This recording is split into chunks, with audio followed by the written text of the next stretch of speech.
त्रिपुरी किंवा त्रिपुरारी पौर्णिमा म्हणजे काय? या दिवशी देवळामध्ये दिवे का बरं लावतात? कार्तिक स्वामींचा याच्याशी काय संबंध? याचा शास्त्रीय दृष्टिकोन काय? षडरिपू म्हणजे काय?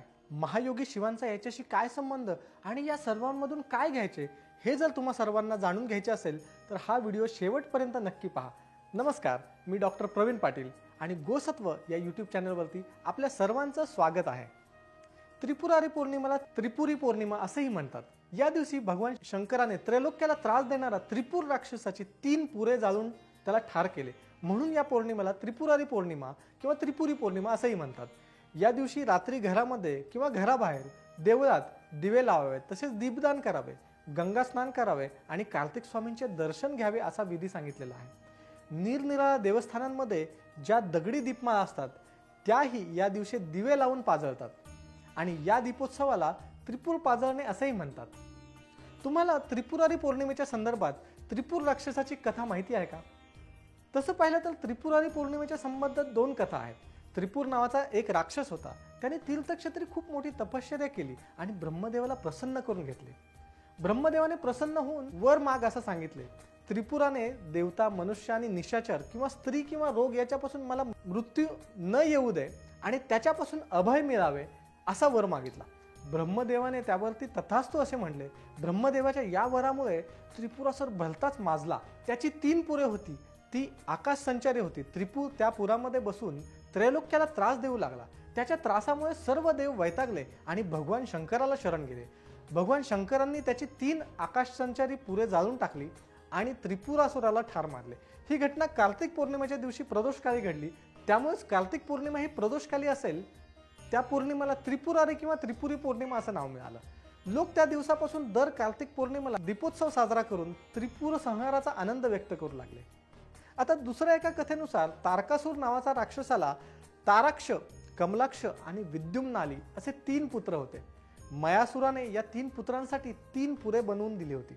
मयासुराने ही पुरी देताना त्यांना बजावले होते की तुम्ही कधीही देवांच्या वाटेला जाऊ नका, तसेच देवांचा कधीही अनादर करू नका. परंतु कालांतराने या 3ही पुराधिपतींची बुद्धी चळली. त्यांना दुर्बुद्धी सुचली. ते देवांना त्रास देऊ लागले. सर्व देव भगवान शंकरांना शरण गेले. शंकराने या 3ही राक्षसांशी युद्ध केले. त्यांच्या त्रिपुरांचे दहन केले. त्यामध्येच ताराक्ष, कमलाक्ष आणि विद्युम्नाली या 3ही राक्षसांचा अंत झाला आणि त्यानंतरच लोक आनंद प्रीत्यर्थ हा दीपोत्सव साजरा करू लागले.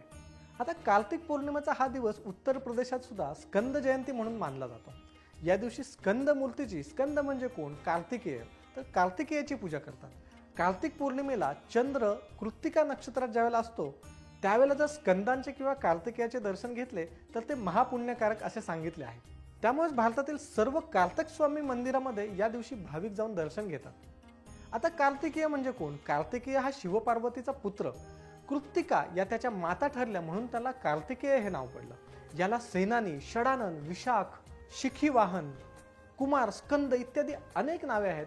गणेशापूर्वीही याची उपासना सुरू झाली, त्यामुळे तो गणेशाचा मोठा बंधू समजला जातो. स्त्रियांनी कार्तिकेयाचे दर्शन इतर वेळी घेऊ नये असं सांगितलं जातं, पण फक्त ती समजूत महाराष्ट्रातच आहे असं आढळलं जातं. परंतु महिला या कार्तिक पौर्णिमेच्या दिवशी मात्र कृत्तिका नक्षत्रामध्ये असताना या कार्तिक स्वामीचं दर्शन घेऊ शकतात.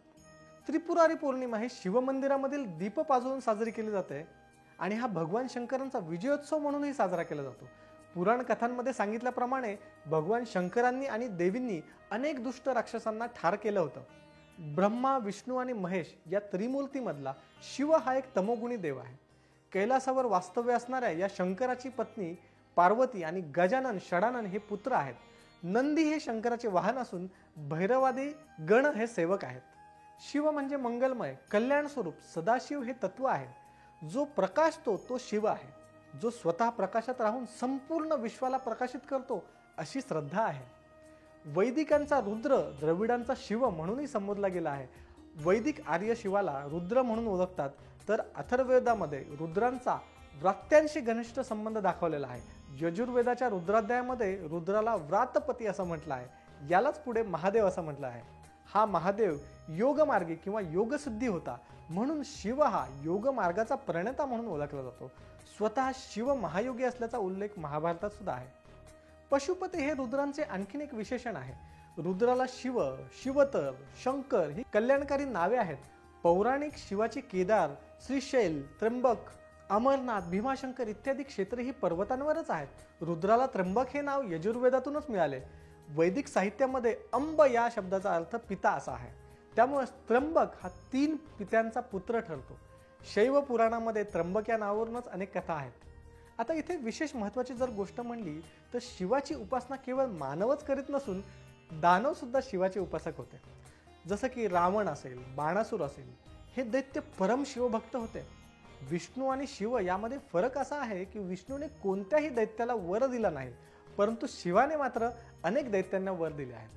समुद्र मंथनातून जे उत्पन्न झालेले विष होते ते सर्व जगाला जाळीत सुटले होते. तेव्हा सर्व देव शिवाला शरण गेले.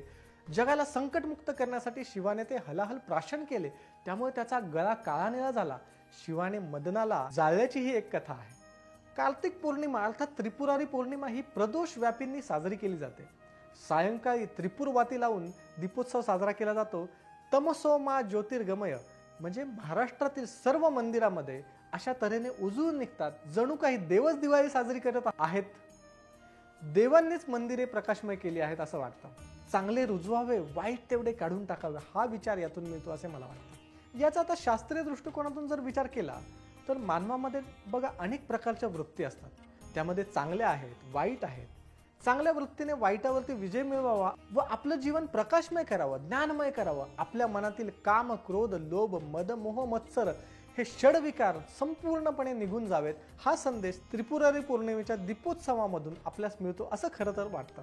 त्रिपुरारी दीपोत्सवाच्या निमित्ताने आपल्या अंतर्मनातील ज्ञानदीप लावून आत्मज्योत या प्रकाशामध्ये न्हावून जाणे म्हणजेच खऱ्या त्रिपुरी पौर्णिमेचा दीपोत्सव साजरे करणे होय. कार्तिकेयांनी काम, क्रोधादी षडरिपूंवरती विजय मिळवून ते अखंड ब्रह्मसमाधीत मग्न झाले. म्हणूनच अशा दिव्य योगाचे कृतिका योगावरती दर्शन घेणे म्हणजे षडरिपूवरती विजय मिळवून ज्ञान, बुद्धी, विद्या इत्यादी विचार आत्मसात करणे म्हणजेच कार्तिक दर्शन घेणे होय.